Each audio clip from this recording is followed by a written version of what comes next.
I don't know if those of you who go out to eat notice that a lot of restaurants are now calling sandwiches handhelds. I don't know where this thing came from, but it's what they call those things we used to call sandwiches. Well, I think we have a marvelous handheld or sandwich in our lessons for today. Our first lesson from Genesis and the gospel reading from Luke are like pieces of bread that are saturated with what seems to be ordinariness. Stories about food, social gatherings. And then the middle reading from Colossians is a meat, cheese, vegetable sauce concoction that is an experience of ecstatic extraordinariness, a highfalutin culinary delight. We have a wonderful handheld in today's readings. The story from Genesis takes us to Abraham, who is at the entrance of his tent in the middle of the afternoon at the height of summer. And 3 men come walking by. Now, travelers and visitors, people who were just passing by, would not have been unusual at that time. And responding to foreigners and strangers would have been a common expectation, for hospitality was no small matter. In fact, it was an honor to provide hospitality. Did you hear what Abraham said today? My Lord, if I find favor with you, if I find favor with you, do not pass your servant by. In other words, I want to help you out. Providing you hospitality is a gift to me. You know, he's not sitting in his tent thinking, I hope these people pass by and so I don't have to do any work. That's not what's going on here. He says, I want to provide hospitality for you. It's a gift to me. I'll get you a little water for your feet because your feet stink, and I'll get you a little bread to eat because you're probably a little hungry. Well, if you read the story, a little bit of hospitality isn't enough. Calling his wife into service, and my wife can relate to this, Abe then provides them a 7-course meal. Now, I don't know how he did all of this so quickly, but he takes one of the best calves from the flock and cooks it up for his visitors. They have a little barbecue, giving them also cheese and milk. In other words, the very best stuff. Visitors, strangers, foreigners, they are to get the very best. Hospitality to the stranger, to the visitor, well, it's just what you do, and it's a matter of joy. For you never really know whom you will be entertaining and what will happen because of that entertainment. I said on Thursday that we participate in this Warm Showers program, which is a program that allows folks who are cycling often across the country or just a very long way to stop and stay here, take showers, and sleep here. I got to tell you, that experience has been remarkable for me. Oh, the interesting, sometimes strange people you meet who are riding their bikes across the country. And if we hadn't opened our doors, I don't know if I would have had as meaningful experience. In fact, I know I wouldn't have. In case you didn't notice, in the Abraham story, what we're told is that this story of the 3 people are coming by is a visit from God. And what the visit brings at the end of the text is good news from God. You're going to have a baby. I know you're only 90, but you're going to have a baby. You've been longing, what you have been longing for is coming to fruition. Without hospitality, Abe and Sarah probably wouldn't have heard this good news. Ordinariness here is penetrated by extraordinary news. You never know what's going to happen when you open up your home. You never know what hospitality might mean for you. You never know what foreigners and visitors might bring to you. You never know what might transpire as you share meals with other people. Oh, I know your cooking isn't all that stellar, you know. Oh, I know your house is a mess. You and I are living in a time, and I say this often, when our homes are not an experience of the gospel, the good news, but an experience of the law, a burden that reveals how we don't measure up. Our homes just don't measure up, so what happens? We don't invite. We don't welcome. And by the way, a lot of churches choose not to invite and welcome. Some folks claim that church buildings are some of the most underused facilities in our communities. And if you know me, I want to make sure that isn't going to happen around here, and I do my best. Just think what we might miss out on when we don't do the ordinary thing of providing a little food and water for the stranger or the foreigner. Yes, we may protect our building. Yes, our carpet may last a couple years longer. But we miss out on, as the book of Hebrews puts it, entertaining angels without knowing it. So the Abraham story is the top piece of our handheld, of our sandwich today. The bottom piece of bread, our reading from Luke, like the Abraham story, is also about the home and about entertainment that takes place there. It's another encounter with ordinary life.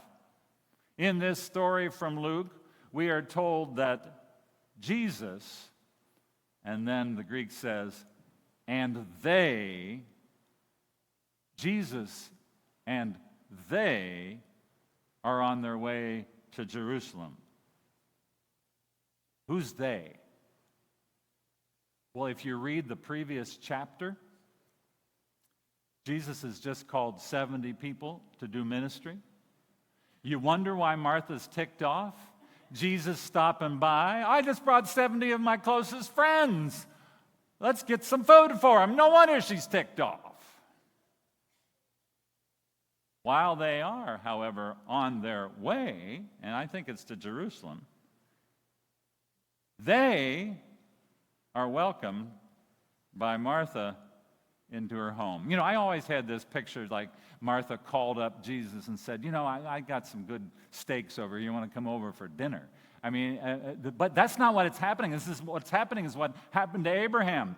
They are walking by, and Martha welcomes them into her home.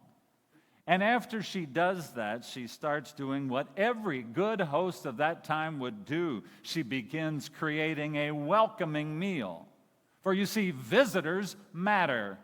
They are to be treated with great care. You are to go over the top in making them feel welcome. Well, during the food preparation, Martha notes that her sister isn't helping her out. She's just sitting on the daggone couch listening to Jesus. So a little family feud ensues. This sounds very typical to me. And as is typical, when anger is felt toward one person, another person gets the projection. Jesus, don't you care about me and how hard I'm working while my sister is lollygagging around? Would you tell her to get to work? And by the way, if Martha's being asked to serve not just Jesus, but the 70 who are accompanying him, I can understand why she, again, is so ticked off. All of this, by the way, sounds very, very typical, very normal, very ordinary. A home, company, meals, distractions, anxiety, sibling rivalry, arguments. We've all been there and done that. The bottom piece of the bread we recognize. The bottom piece of the sandwich, I should say, we recognize. But in the midst of the recognizable, Jesus points to that which is too often unrecognized. In the midst of the ordinary, he highlights the extraordinary. Martha, Martha, you are worried and distracted by many things, but only one thing is necessary. Mary, who is listening to me, understands that one necessary thing. You and I live in an age of distraction and an age of anxiety. Jonathan Haidt, in his book, The Anxious Generation, tells us that this is especially true for our children. The statistics seem to suggest that the children of the current era have alarming rates of depression and anxiety. Ordinary daily life is becoming more difficult for them and for us. And let us be totally honest, we are distracted by so many things. Call them social media, smartphones, 24-hour news stations, high, and I would also say low expectations, perfectionisms, all the things we can become addicted to. Call them alcohol and online gambling and the possessions that can arrive at our doorsteps within a day through Amazon. We are so distracted that too often we miss out on what really matters. The one needful thing. And I suspect that whoever wrote Colossians, Paul, or more than likely one of his disciples, wanted to point his readers or listeners to the one needful thing. His audience, the people at Colossae, probably were distracted by too many things. What we get in today's handheld or sandwich in its middle is some extraordinary stuff, some of the highest talking theology you're going to get in all the Bible. In it, we leave behind the ordinariness of family life and food and feuding, and we are taken to the meaning of all things, to the beginning of all things, to what holds all things together, to what unites us and the church. And listen now to the extraordinary language of Colossians.